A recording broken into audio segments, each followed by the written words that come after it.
বক্তব্য নাই, সেটা হলো ভোট একটা আমানত জিনিস। 18,000 মাখলুকাতের মধ্যে মানুষ হলো সৃষ্টির শ্রেষ্ঠ জীব। আর সৃষ্টির শ্রেষ্ঠ জীবের অর্থ হলো যে মানুষ ভালো মন্দ বোঝার সক্ষমতা মানুষের আছে, এই জন্যই হলো মানুষ কিন্তু সৃষ্টির শ্রেষ্ঠ জীব। এখন আমাদের এই ভালো মন্দ বোঝার সক্ষমতা আছে, কিন্তু আমরা কিন্তু সেটা কিন্তু বুঝতে চাই না।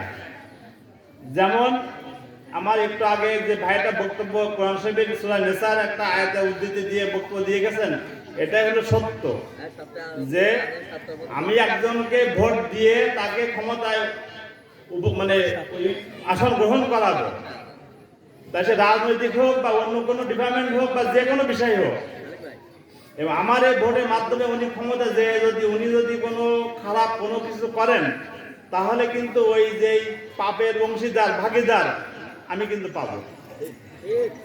আর কোনো ভালো কোনো কিছু করলে সবের অংশীদার আমিও পাবো। কারণ ভালোটা যদি আমি পাই, খারাপটা আমি কেন পাবো না? এটাই হলো বাস্তবতা। তা আমার ধারণা, এবার বাংলাদেশে মানুষ, সাধারণ মানুষ একটা জোট বেঁধেছে, সেটা হলো সব দলকে দেখা শেষ, এবার হবে বাংলাদেশ জামাত ইসলামী বাংলাদেশ। তা আমার ধারণা, আপনারা হিন্দু মুসলমান এটা কোনো বিষয় না। একটা হিন্দু মানুষের শরীরের অংশ কাটলে রক্ত বের হবে, মুসলমানের অংশ কাটলে মানে রক্ত বের হবে। তিনিও মানুষ, আমিও মানুষ।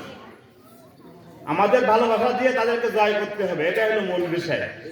সে যে অন্য ধর্মের মানুষ, আমি আর এক ধর্মের মানুষ, এটা কিন্তু মুখ্য বিষয় না। আমাদের বাইকিনি কিন্তু হিন্দু মুসলমানের একসঙ্গে আমরা বসবাস করি, এমনকি আমাদের বন্ধু বান্ধব সম্পর্ক সব কিছুই ভালো আছে, খারাপ কোনো কিছু না। হয়তো বা তারা একসময় মনে করতো যে হিন্দু মানে আওয়ামী লীগ, হিন্দু মানে যদি আওয়ামী লীগ হয় তা গয়েশ্বরচন্দ্র রায় তো বিএনপির বড় নেতা, উনি তো আর আওয়ামী লীগ না। অতএব ওই ভুলটা আর আমাদের ভিতরে আর নাই। সামনে এখন মানুষ জোটগতভাবে জোট বেঁধেছে যে সব দলকে দেখা শেষ, সামনে এবার আসবে ক্ষমতায় বাংলাদেশ জামাত ইসলামী বাংলাদেশ। এটাই হলো আমাদের ধারণা, এবং আমরা যদি সবাই একসঙ্গে সে কাজ করতে পারি, সবাইকে এই আহ্বান রেখে বিভিন্ন ধরনের বলি ছড়াবে। কারণ যখন নির্বাচনের মুখোমুখি সময় আসবে, তখন কিন্তু বলি ছড়াবে, দুর্নাম ছড়াবে। আপনি অন্যায় করলেও সেটা অন্যায় দেখাবে, না করলেও দেখাবে। এর কারণ হলো একটা, সেটা হলো ভোট নেওয়ার কথা, এর বাইরে আর কিছু না।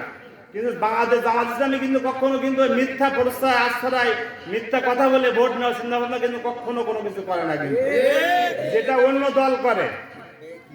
দল করে, কারণ সেই দলের তো ভবিষ্যৎ ওই হিসাবটা নাই। যেটা বাংলাদেশ জামাত ইসলামী মনে করে যে আমার ভোট দিলে ভালো হলে ভালো প্রতিদান আমি পাবো, এই প্রতিদানের অপেক্ষার জন্য তো মানুষ তারা ভোট দেওয়ার চিন্তা ভাবনা করে। আর তারা চিন্তা ভাবনা করে যে আখেরের চিন্তা ভাবনা বাদ, বর্তমান চিন্তা ভাবনাটা হলো আমাদের প্রয়োজন বেশি। ক্ষমতায় গেলে আমরা এই করবো সেই করবো, অনেক কিছু করবো, মানে ভোটের পরে ফস করে না, এটাই হলো বাস্তবতা। এখন আমার কথা হলো যে আপনারা কোনো দিকে না ঝুঁকে, বাংলাদেশে কিন্তু বিভিন্ন প্রান্তে কিন্তু এক হয়ে গেছে মানুষ এবার, যে বাংলাদেশ জামাত ইসলামী ক্ষমতা আসবে এবং আমরা নিরাপদ ভালোভাবে সুন্দরভাবে থাকবো, এই আশাবাদ আমরা ব্যক্ত করছি। এবং আমার ধারণা, আমার ব্যক্তিগতভাবে আমি যেটুকু বুঝি, আমার এই বয়সটুকুর ভিতরে, বাংলাদেশ জামাত ইসলামী ক্ষমতা আসলে কোনো মানুষ কখনো কষ্ট পাবে এমন কোনো কথা বলার সুযোগ কখনো পাবে না। এই আশাটুকু আপনারা রাখতে পারেন। আমি আপনাদের সবার সুস্বাস্থ্য মঙ্গল কামনা করে আমার মেয়ের জন্য এবং আমার জন্য দোয়া আছে। আমার মেয়ের হলো রবিবার থেকে এমবিবিএস ফাইনাল পরীক্ষা। আমার একটা সন্তান এমবিবিএস পড়তেছে সরকারিভাবে, এই রবিবার থেকে ফাইনাল পরীক্ষা। আমার জন্য এবং আমার সন্তানের জন্য দোয়া আছে। আপনাদের সবার সুস্বাস্থ্য মঙ্গল কামনা করে আমি আমার বক্তব্য শেষ করছি। সকলকে ধন্যবাদ। আসসালামু আলাইকুম রহমতুল্লাহি ওয়া বারাকাতুহু।